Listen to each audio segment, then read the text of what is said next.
কলকাতার আকাশ জুড়ে আজ মেঘ করেছে, বৃষ্টি নেমেছে ঝমঝমিয়ে। রাস্তাঘাটও তেমন ভিড় নেই। বাড়ি থেকে বেরোনোর আগে ছাতাটা আনতে ভুলে গেছে রুদ্র। বইপ্রেমী কলেজ পড়ুয়া সে। ছুট্টে ঢুকলো এক বইয়ের দোকানে, আর সেখানেই তার প্রথম দেখা হয় অরণ্যার সাথে। হাতে ঘরে বাইরে হালকা ভেজা চুল, আর ঠোঁটের কোণে একটা চঞ্চল হাসি।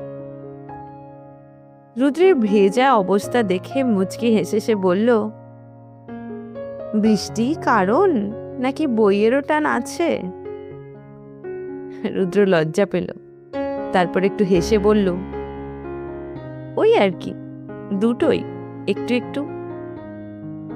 তারপর শুরু হলো কথোপকথন। বই, সিনেমা, রবীন্দ্রনাথ, হারিয়ে যাওয়া চিঠির আরো কত অনুভূতির গল্প। দুজনেই অবাক, এত মিল, মনে হয় যেন বহু দিনের চেনা।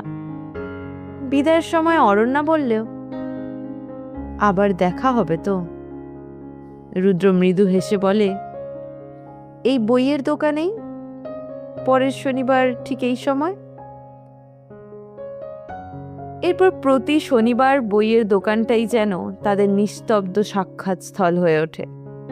বইয়ের পাতা উল্টাতে উল্টাতে একদিন দুজনেই উপলব্ধি করে, এই প্রেম শুধু বইয়ের প্রেম নয়, একে অপরের প্রতি গভীর টানও। শেষে এক বৃষ্টির ভেজা সকালে অরণ্যা হালকা গলায় হঠাৎ বলে, আজও কি শুধু বই নেবে, নাকি আমার হাতটাও? রুদ্র খানিকটা লজ্জা পায়, চুপ করে তার দিকে তাকিয়ে থাকে কিছুক্ষণ। তারপর আলতো করে অরণ্যার হাতটা ধরে সে। আর এভাবেই শহর কলকাতার বুকে জন্ম নেয় আর এক শান্ত ভালোবাসার গল্প, যা শুধু তাদের নিজেদেরই।